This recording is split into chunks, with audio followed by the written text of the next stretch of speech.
There are 17 million veterans in the United States. Only approximately about 3 million of those have used their VA home loan benefit. I'm Jason Steyer, and I've helped well over 1,000 veterans and active military families use their hard-earned benefit.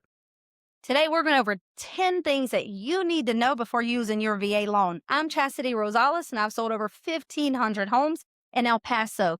Let's get into it. So let's start from the basics. How does a VA home loan work for veteran and military families? You got to be eligible first. So, if you get a good lender, then they're going to check to make sure that your certificate of eligibility says that you can use your home loan. Now, what you all need to know is that if you don't get a great lender, they're going to tell you that you have to go pull your certificate of eligibility. You've seen that. We've told you Mhm. that. So that would be my red flag number one because you don't have to. They can pull it in about 30 seconds for you, And we see it all the time. And I talk to clients every day who say that, "Hey, my lender told me," they have a very complicated, if you're in the reserves, National Guard, especially National Guard. your eligibility requirements are different than active duty. And sometimes your COE won't come back automatic, and lenders will just send you down this rabbit hole of chasing documents that don't even mean anything to you. And so when you're establishing this foundation, eligibility is a number one, because there's people that got out. Maybe it's a discharge that's under honorable conditions or an OTH or something like that. Can't prejudge yourself. There's always maybe some condition in there that makes you eligible. That's why it's always advisable to talk to somebody who actually knows what they're doing and help you through that process. I know we go back and forth the chicken or the egg or the chicken, and we say lender or agent first. That is the battle in real estate. And I say that if you have a great real estate agent first, they have partners like Jason that know what they're doing to guide you on this. So they're going to pass you over to them to say, hey, I need their certificate of eligibility. First, we need to verify that you actually have earned the VA loan to use before we start getting into your pre-qual. So that's why I say, Jason, start with a great agent who's built a good partnership with folks like Jason, and then they can start helping you what I call build the puzzle. Yep. And I think if you look at just the financial foundation, is that the VA home loan is a combination of the best parts of every loan in existence. No down payment doesn't mean no closing costs. We'll get into that later. No private mortgage insurance like conventional loans may have or FHA loans may have. So there are literally the basic mechanisms of every home loan in existence based on service to this country, and it's the way it should be. I love that. Yeah. So second question, and I think this is a question that you probably get asked a lot being on the front lines. People talk to you first. How much house can a military or veteran family actually afford with a VA loan? What's something you would tell a family if you were like, how much house can I buy?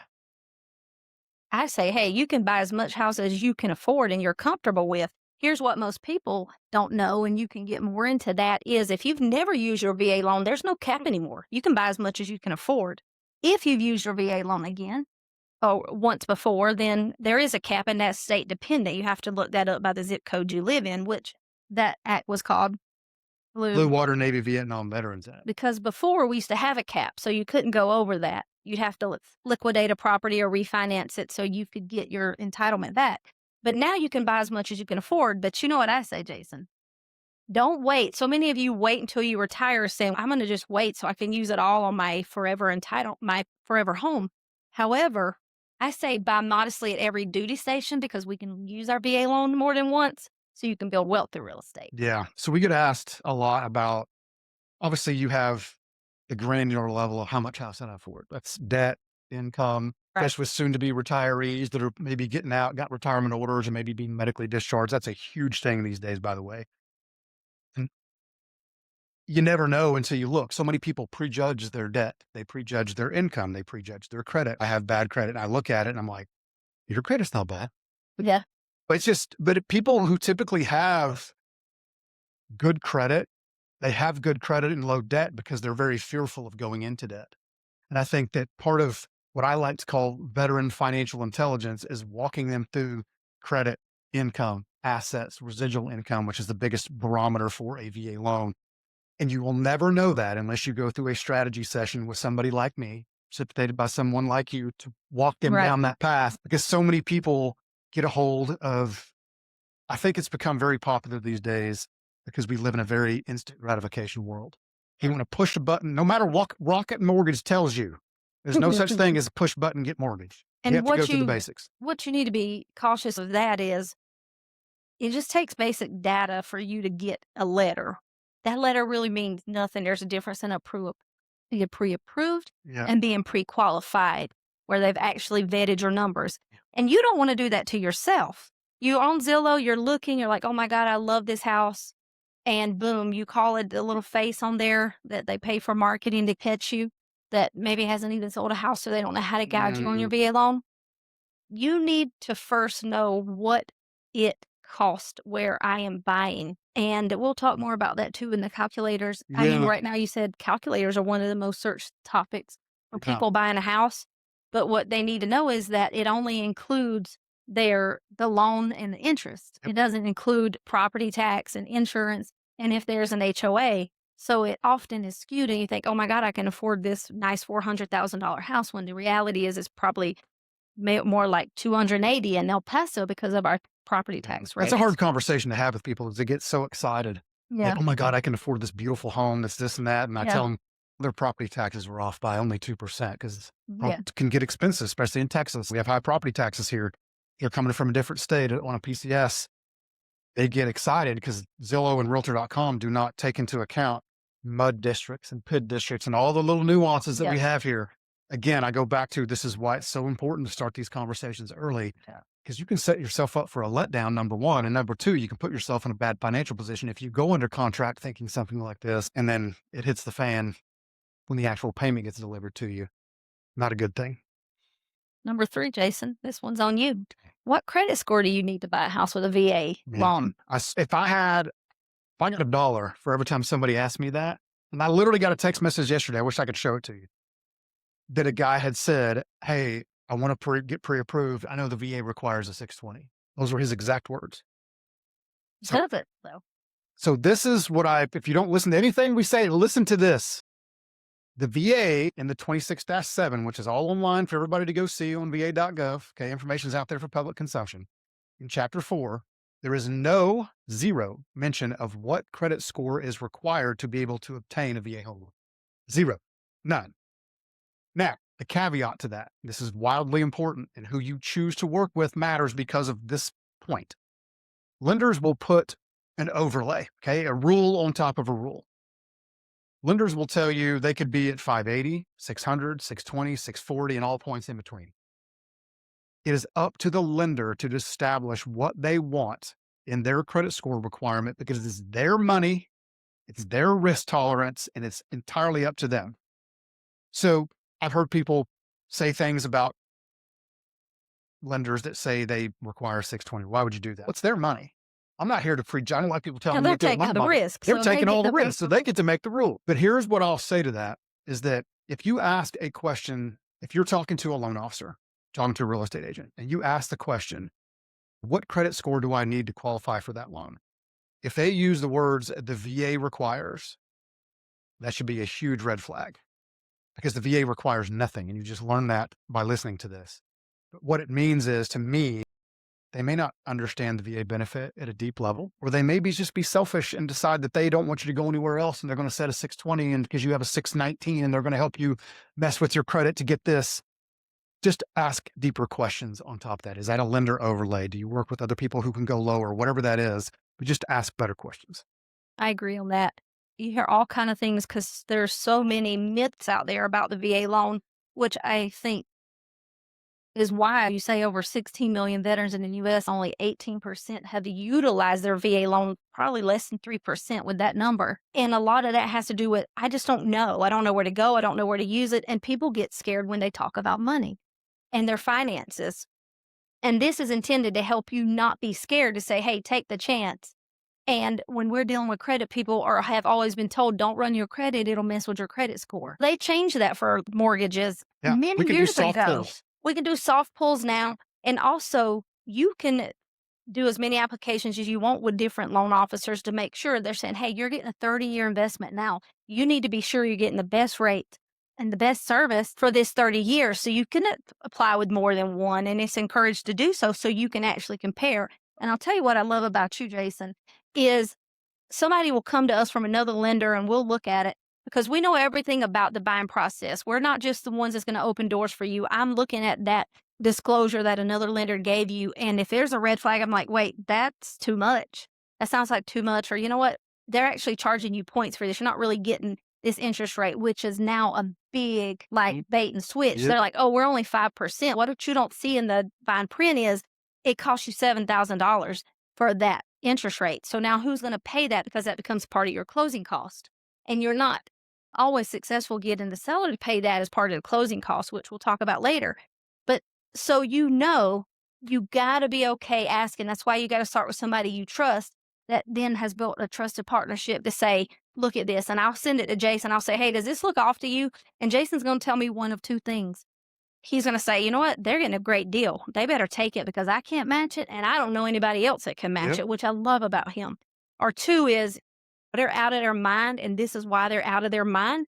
And then we take that to the veteran to say, hey, these are the questions you need to ask and why that is. And most of the time that lender can't, because they're trying to get one over on you, because they know it's just like buying a car. Sure. It's been dealing with a car dealership. They've sent me 3 different quotes. And I'm like, why is that? And they're literally just moving money around on this Smoke and sheet. mirrors. It is. Yeah. And when I started asking the questions, he backed off and was like, hey, I don't know if we can meet in the middle. This doesn't sound like it's right for you. No, it's probably not, because now I'm catching you up and moving numbers around that don't really matter. So those are things that can happen. And I think that's why it's caused consumers to be more skeptical. Yeah. Especially now, we do have so much information that we have information paralysis.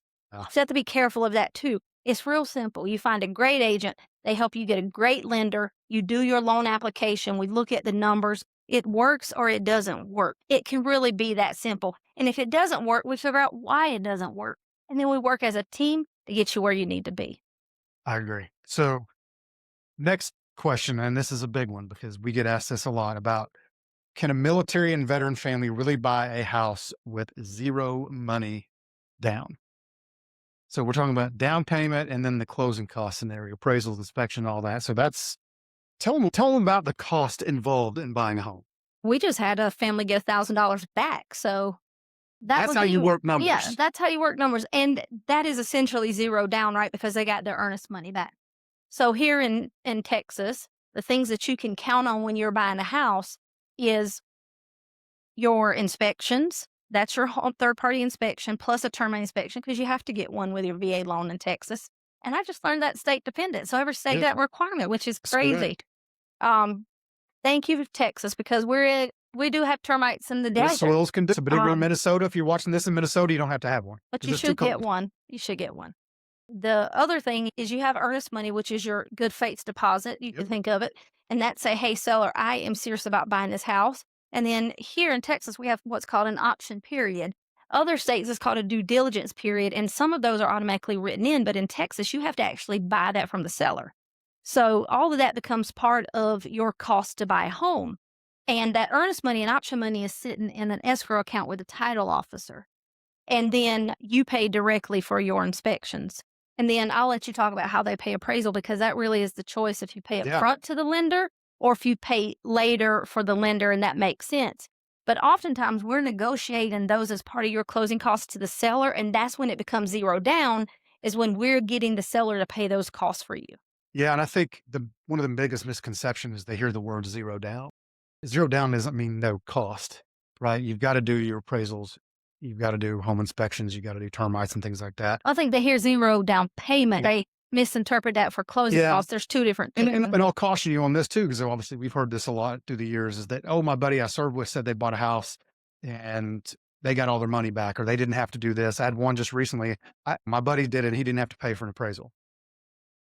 So just be cautious on stuff like Yeah. that. It's hard because this business is complicated. And I think and I say not you and I, but people in this industry like to use word salad, Yeah. confuse people. And sometimes it's intentional. Yeah. Sometimes you're just not very good at explaining things. Or did his friend didn't pay for the appraisal? And it's a whole different situation. Maybe it was collected at closing and the seller was paying your closing costs and So, therefore yeah, I didn't super. pay for it. The one thing that I'll say, and this is vitally important, especially in this market, is that VA is the only loan type that separates concession from closing costs. Okay. Concessions on a VA loan can be used to pay debt. It can be used to pay the funding fee. It can be used to buy down interest rate. Okay. That's separate from closing costs that the seller can pay. And in this market, you can speak to this a little bit, obviously, but negotiation, sellers have a little more opportunity now to negotiate Mhm. because things aren't moving like they were. But what I see is that we have an opportunity to educate more people on how the concession and the closing cost thing work to help them strategize, get a better deal, maybe pay off a credit card. This may be keeping them from qualifying to buy that, Right. to buy the Give house. an example. You just said, I love what you just did, and you broke it down for one of our families.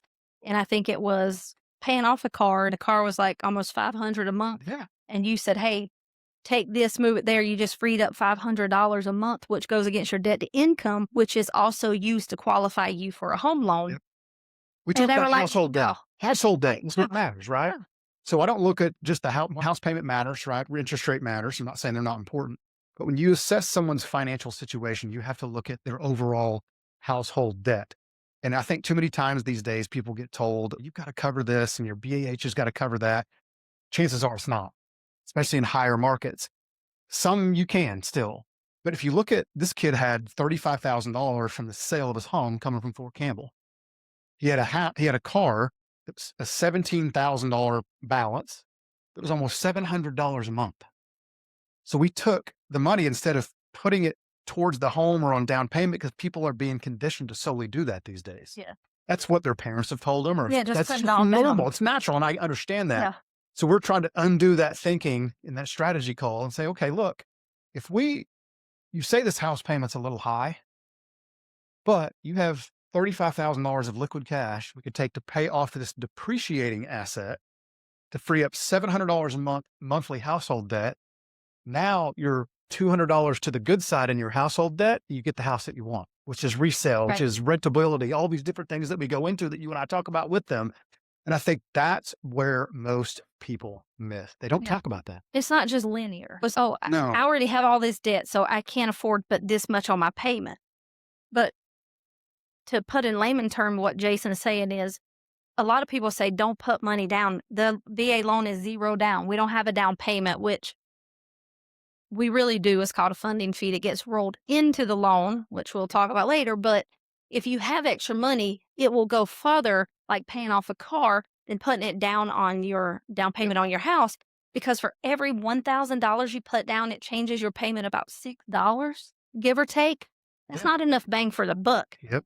If you do 35,000 times $6, that's not a Doesn't whole equal the bunch. doesn't equal the car It payment. doesn't equal the car payment. So Yep. take the money and pay off the car payment. Now you just freed up double the amount for your household income. Yep. So this question I love because this is right in your wheelhouse. And we've had this conversation a gazillion times. Why do some sellers and real estate agents not like VA loans? There's, again, a bunch of myths. And one of the big ones is they say the appraisals are more conservative than the conventional. So if we're having to fight in a multiple offer against a conditional, we've often found it difficult to win in that multiple offer, even though our offer is better because it's a VA loan. Because let's just be fair, a lot of agents do not do a great job educating themselves on the different loan types so they can educate their sellers, which is our job to do. I was going to say, like, how long have we been blurry? Mention that because you're our techie right here. It's So they say it's more conservative. You shouldn't take it. Oh. Here's the thing that they don't know is all the loans have the same standards. Every appraiser is charged by the lender, no matter the type of loan it is, to protect the bank's asset because the bank owns this house until it's paid off. Yeah, our name's on the deed, but the deed also says that it's owned by the bank as well because they're loaning us the money. So everybody wants to know that you're paying what you should for a home. And we argue that all the time. Yeah, sellers get, I think, too tied up in, I actually did a video series on this. It was called The Myth of My Father's VA because my dad's a Vietnam veteran. When I first got in this business 20 years ago, the VA loan wasn't what it is today. It's come a long way, but I think there's a lot of agents out there who still believe those things. They think that it takes too long or that it's the zero down in it to them is a Bad thing. they used If you're they not used putting a down payment they down, use well, the you phrase must the can't skin in the game. afford it. That one gets me a little bit because your service is your skin in the game. Your time away from family is your skin in the game. Raising your right hand, that 1% of people who've done that. And so that's the emotional side of it. But if a seller said to me, I wish they had a down payment, my only response is why? Yeah. You don't get the down payment if they back out. You want a stronger offer? Ask for more artist. Because any good agent is going to protect you all against the appraisal. So it doesn't matter if you put money down, it doesn't make it that much stronger unless you're waiving your appraisal. Then that is when it matters. But every great agent is going to protect you and say, hey, the home must appraise for what we're offering. If not, you can automatically terminate and get your earnest money back. So it doesn't Agree. matter. And that's with a VA loan or a conventional loan. Yeah, and I think you said this earlier, is that, and this is what we've always tried to do, is educate people. This comes down to education. Period. I say this all the time, is that the greatest threat to veteran and military home ownership is not the guidelines, it's not interest rates, it's not BAH or affordability, it's ignorance. And it's Lack of education, and unfortunately, it often comes from the agent side. That's what frustrates me the most, is Yeah. because it doesn't have to be. And you that mentioned way. earlier, we have all these resources. We got Google, which I please stay off of, but we have all these resources and all these things we can go to, and people still are kicking this mess around and that we've had for 20 years. Yep. And it boggles me. And the VA appraisal is this. So let me ask you this. Are VA appraisals harder than conventional appraisal? I mean, Same guideline, if you look at minimum property, minus the pill and paint. Okay, you got Okay. us on the pill and paint. Yeah, but- we're talking about lender required repairs, but they're all the same except the pill. so if you look at the valuation standard, so look at the value. Every appraiser uses the same valuation standard by use pot. They don't change by loan type. Throw that one out the window. When you get into minimum property requirements, but May 1st, minimum property requirements change with the VA. There's things that change that most agents don't have a clue about. When it comes to peeling paint, when it comes to detached structures, and if you want that information, we'll happily provide it to you. But these things change. But if those people, I've taught probably 7 VA appraisal classes since those changes come down. Not one person in these classes said they heard this. And this information, That's just like the Blue Water Act. yeah, And people still don't know that was in 2020. that was in 2020. Yeah, and they still don't. They still, oh yeah, you have a cap to buy. True or not true? I think it's fair to say that people in our world, if you're going to deal with veterans, if you're going to deal with military families, it's your responsibility to understand That's them. right. You understand at the PCS cycles, because we can talk interest rates till we're blue in the face. We can talk repairs until we're blue in the Yep. face. But if you don't truly understand them, I think that's what people miss, because they want to put a civilian like me, in my process and the things that I may run up against is not what military families see. And unfortunately, what suffers is the benefit itself, because the benefit can't defend itself. It's up to us Yeah. as an industry to do that. And we owe it to them. Yeah. So I'm going to ask you this. This is right in your wheelhouse too. So how can a military or veteran family make a VA offer more competitive?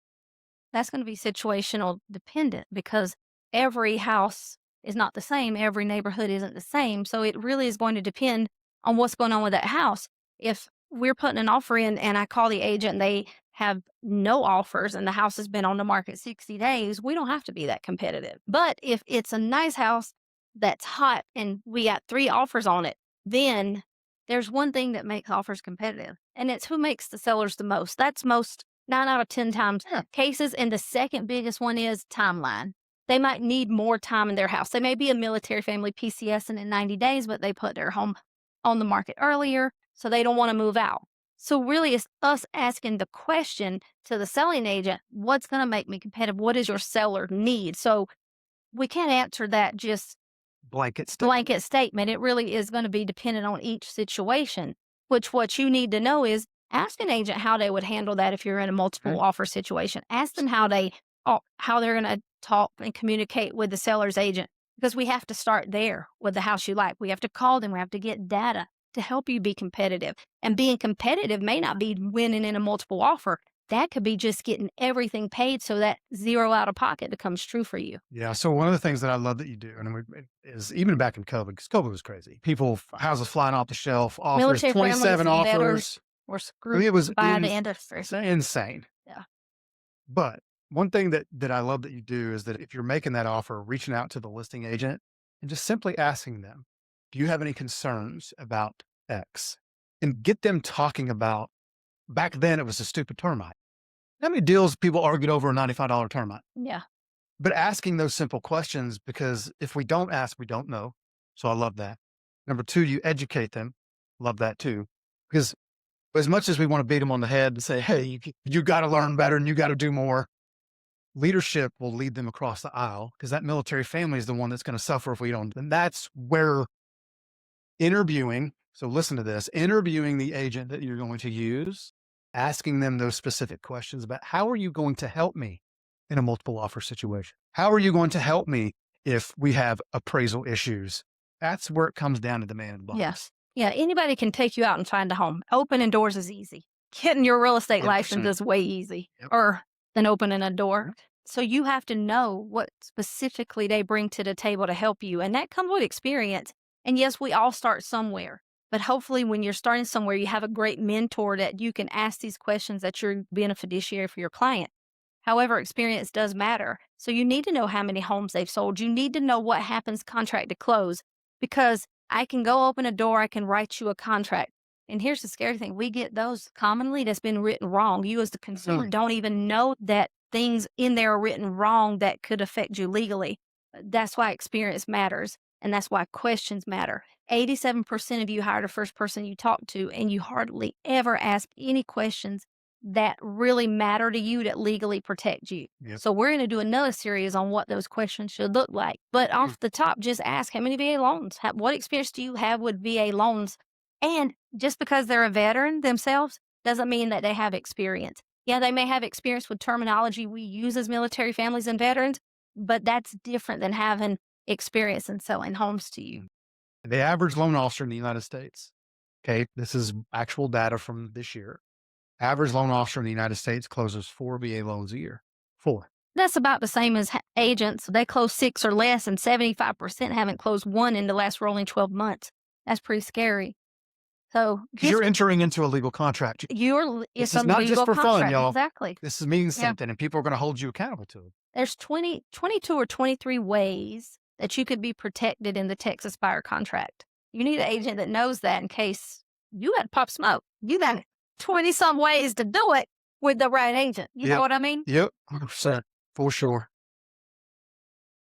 Now you do a good job at this one, and we hear it all the time. I'll run up with somebody retiring, we help them buy a house, and I'm like, you ever use your VA loan? No, I was saving it till I retired. So next, number 8. Can I buy more than one home with my VA loan? Yes, you can do that, and this is the fun part. I can buy 10 if I. This is the fun part about this business, and this is what I wish more military families understood when they got in the military. A lot of people get in for different reasons. I understand that. And again, it goes back to education, right? We have to be more visible in our communities talking about these things, but you can have more than one VA loan at a time. Okay. So let's talk about that one first. So that comes down to entitlement. Every veteran has a certain set of entitlement, and we will walk you through what we will call this freedom financial formula. What's the amount though? Pretty much for most places, except Most it's 836. Most 97% of the country, high cost counties, Northern Virginia, obviously San Diego, California Wyoming, markets, it's over yeah. $1 million. Okay, which is beneficial because some of you guys have to live in a quadplex just to afford a house. And rent the other 3, which we're going to talk We'll talk about that about here in just a second. hacking.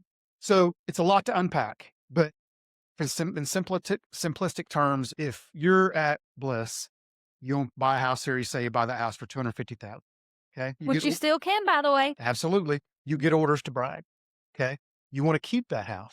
You have a certain amount of entitlement. When I'll walk you through that calculation, through that process, to show you how much of your VA entitlement you have left over to buy another home at another duty station, still 0 down payment. Okay, With a funding fee. with a funding fee if you're active duty. Okay, unless you got a Purple Heart. But we'll walk you through that because some people want. The great thing about this benefit is it's the only benefit available to you while you're on active duty. Okay, especially financial benefit. You got your TSP, and I love that. That's a long game, right? What we love to do is walk you through this formula of, okay, you're young in your career, you're going to promote, you're going to make more money, you're going to move to different duty stations. We're going to talk about refinancing one of those properties that you own, restoring that entitlement. It's called the one-time restoration to free up your Which entitlement back. to buy a different house. And you can buy single family, duplex, triplex, or quadplex. Quadplex is, now those are some tough to find in some communities. If you Yeah. can, quadplex is the way to go because if you had that house, let's say you're at that duty station for 4 years, then you can move out. Now you've got 4 rental properties Right off the cut. right off the bat. Even if you're a veteran, okay, let's say you're out, You can buy a quadplex. You can live in one side. You can live in it for a year or so. Now, VA has no 12-month requirement. That's in your deed, but that's a little nerdy. But that is a requirement. But, and then you move out, you buy something different. Now you have a quadplex that you bought for literally no investment from a down payment. As a civilian, that would Well, you cost got me 4 25%. doors. Yeah, you got Four 4 doors. doors now. Chances of your cash flowing go up, right? But you also have something that's going to appreciate 3.5%, 4% per year your entire career. Somebody's paying for your investment. So Yeah. by the time you're at your 20-year mark, let's say it's time to punch out, if you do this right, you could have 12 to 13 to 14 doors that you own, cash flowing that somebody else is paying That for your somebody else investment paid for. for literally no money down. Yeah. I love that you said that because that scares so many people because they're like, what if it doesn't rent? That is a chance. So we talk Saying it's about always going to do that. we talk about the pros and cons with that, right? If you select the right agent as a partner with you, they're going to go over these questions. Is it right for you to buy? Sometimes it's just not, even though you can afford it. It just situationally, it's not right for you, and that's okay. Then you should rent. But we assess that. And if you buy, then we don't just think about today. We have to think 3 to 5 years down the road and longer. Because if you Yep. PCS too early, you may not cash flow on that. That leads me to So the next invest- thing. Should a military family buy a house if they know they're going to PCS? Again, that depends. That depends on your situation. I have some that say, hey, I buy everywhere I go. I don't care if it costs me $300 a month. If I'm paying $300 a month for an investment, it's the same as me putting $300 in the stock market. I'm getting a return on that investment the same way. And then I got others who's like, no way. I don't want to pay nothing. I'm scared. I don't have a dime extra if the refrigerator breaks. So I cannot do it. So don't be pushed into doing it if you know you can't. Now, if you're on the cusp of that, then let's get educated and let's teach you how to house hack. Like buying, if that works for your family, buy a fourplex, rent the other 3 doors. And if you buy right, those other 3 doors could pay for the whole investment, for the whole home. Yep. And then, or if you're a single person, then you buy a 3 or 4 bedroom and you rent the other rooms out for $400 to $600 a month, depending on your area. Yeah. And now it's paying for a chunk of your living cost. Yep. And then lastly, you got to think about market conditions and locale. Here right now, interest rates being in the high 6 and our property tax being an average of 2.7% of your property's value, that is hard to cash flow when you rent to leave. It just is. You're likely not going to be able to unless you could refinance. And we don't know. You used to could pinpoint that, yeah, in 2 years you'll be fine. You can refinance that. We can't tell you that Mhm. these days because it's been so volatile. Yeah. So it really is by just having a consult and saying, this is what I got, this is what I need. And just being honest. If you have somebody that keeps pushing you to buy, oh, it don't Mm. matter, don't matter. No, you'll be fine. No. Yeah. It's the internet Yeah. gurus too, right? You see all Yeah. these guys on the internet and look, get them. Watch this one on the internet. The hook is you can buy an investment property with your VA loan. You can't. It has to be your primary residence, but it turns investment. This is the difference. So they're kind of right. They're just hooking you in to get it. Yeah. But the key is knowing how to do that and then building wealth, because that disability you get from the military, live okay with it. Yeah. But what if you had 5 houses that somebody else paid for over your career, and now you can get that equity and that becomes part of your retirement? Or you liquidate all of them and build your mansion on your farm in South Carolina that you're like, this is the dream for me. Yeah. And I think the best thing too, you go back to, look, our job is to interview you to find your goals. Yeah. Our job is not to push our goals that we want on you. And I think people miss that a lot. Yeah. So I'll walk you through things. And if it's something, hey, I want to ask you the question, hey, do you think you might want to rent this out when it's time to go? Or if you're a veteran, same question. And if it's yes, I will pull data through software that I have and show you what this might look like. Was this investment? I think Yeah. that's, if you walked into a financial planner's office and you flopped down $250,000 on their desk, they didn't show you the possible return on that investment, what they're going to do with the money, you need to turn around and run. This situation is no different. There's People- so many that just say, oh, you qualify. They That kick like the straight McDonald's line. drive-thru. What, you want fries with that and you're done. Now, if somebody else wants to do that, whatever. I will not treat clients that way. This is a lot of money. It's an investment. It needs to be treated like that. You just can't walk through it like you got a headset on and let's go. Doesn't work that way. Yeah. All right. So number 10, and we've touched on this just a little bit. Let's dig in deeper into this because this is vitally important. Okay. How do military and veteran families choose the right VA lender and the right real estate agent? It starts with interviewing and starts with asking some questions, which we can post a link below and some questions that you can ask. However, it really starts with the questions you ask, starting with their experience. If they haven't sold any homes in the last year, then your next question should be, if you really like them, who is their mentor? Who's helping them? How many homes have they sold? Because we have new agents on our team, but they have me as a mentor. I'm behind every deal they close. Yep. So you're going to get me through them on every one of them. So that doesn't necessarily mean a red flag. But if they're with one, what I call a buy here, pay here broker, that's just, they don't have any training, they don't have anything, then that may be a risk for you because they don't really have somebody to go to. These national brands you can trust because they have programs built in them. But if you've never heard of them, you may need to dig in and ask some more questions. So start with those questions and make sure that they have experience. You can even ask them to send you a list because we can pull it from MLS of our closings if you're not sure. You can also Google them, and now if they're an agent that's been in business a while, you can see their production online. Look at their Google reviews. We have 320, I think, Google reviews now. That's 320 people that's told you, hey, that's vetted us for you.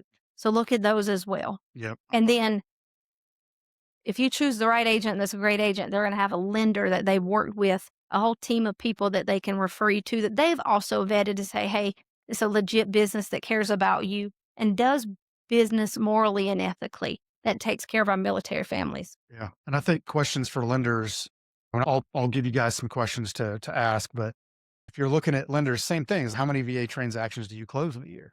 And again, team matters. Maybe they're newer, but they have a good support system and good ecosystem. That matters, but people don't talk about that because we're in that instant gratification world. We push the button, we look at interest rates, and we're hyper focused on one thing. Not that doesn't matter. But if you're helping that many families, you're going to have experience, especially we help a lot of customers and a lot of active military come from overseas. Not everybody understands PCS timelines. Not everybody understands household goods and TMO, and they drop your stuff off in the driveway. If they don't give a damn, who's there, who owns it, it's there. And so asking the right questions of the lender, like, hey, do you have experience this? What's your process like? What's your process like for the appraisal? Because all of those things matter because there's so many hands in this pot. Yeah. That our job is to manage that transaction. Appraisers, communicating with each other. And we've closed a lot of deals together. And I think that relationship has to be somewhat symbiotic when it comes to that, because if you Got to work well as a team.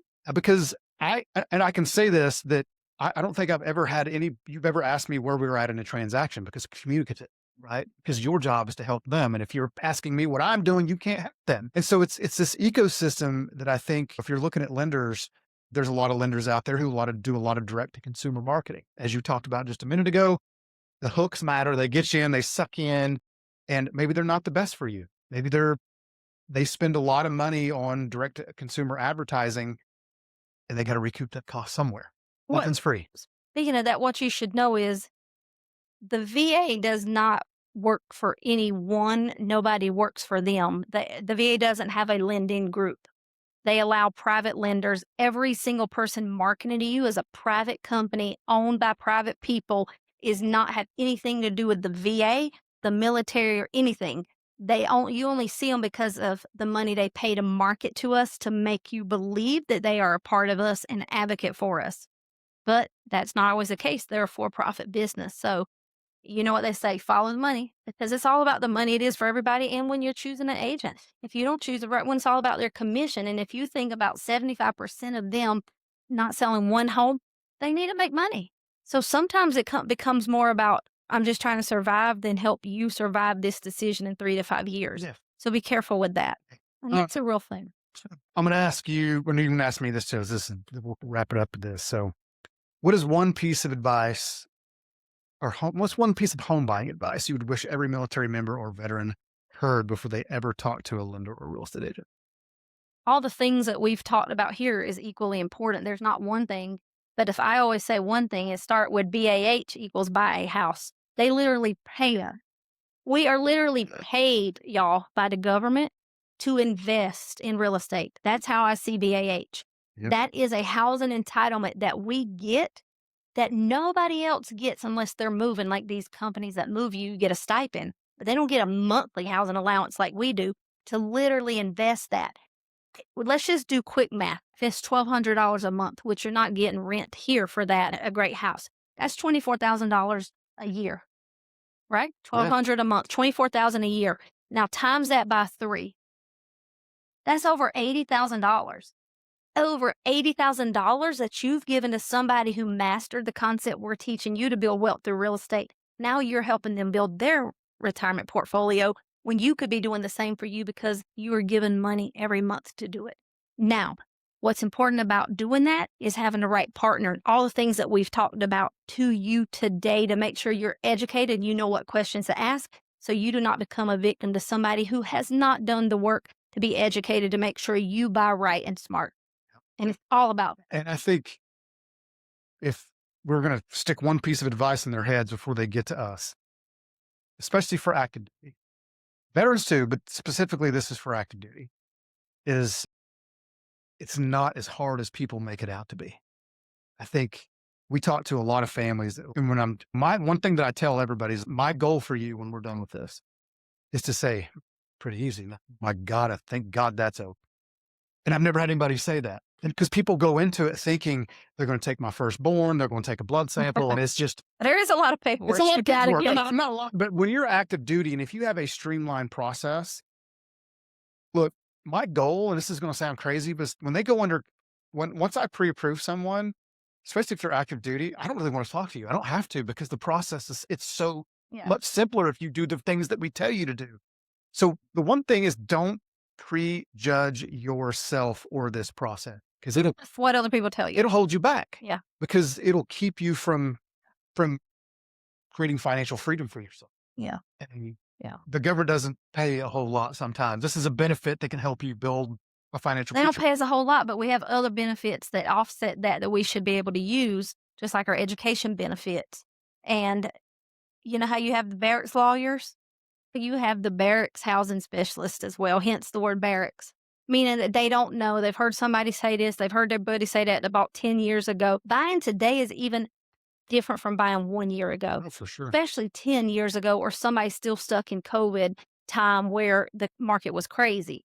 So get educated on what's current, ask smart questions, and let us be the guide to help you ask those questions and make smart decisions. Here's what I want you to do next. I want you to share this video with anybody you think might be buying, selling, anything like that. But I also want you to ask questions in the comments below. That way we can answer your questions in real time. We'll get you some guides in your hands that we've created over the years. Resources, assets in your hand to help you make that educated financial decision. And if you're buying or selling in any state, we have partners everywhere. We can help connect you with somebody that's a specialist in what we've talked about today, as well as if you're buying, Jason's licensed in every state and can help you there as well. So it doesn't just stop here where we're talking about today. Yeah. So time to use that benefit. Please use your benefit. Let's go. Have a great day and thank you for your service. I'm Chastity Rosales with Jason Steyer. VA Loan Boss.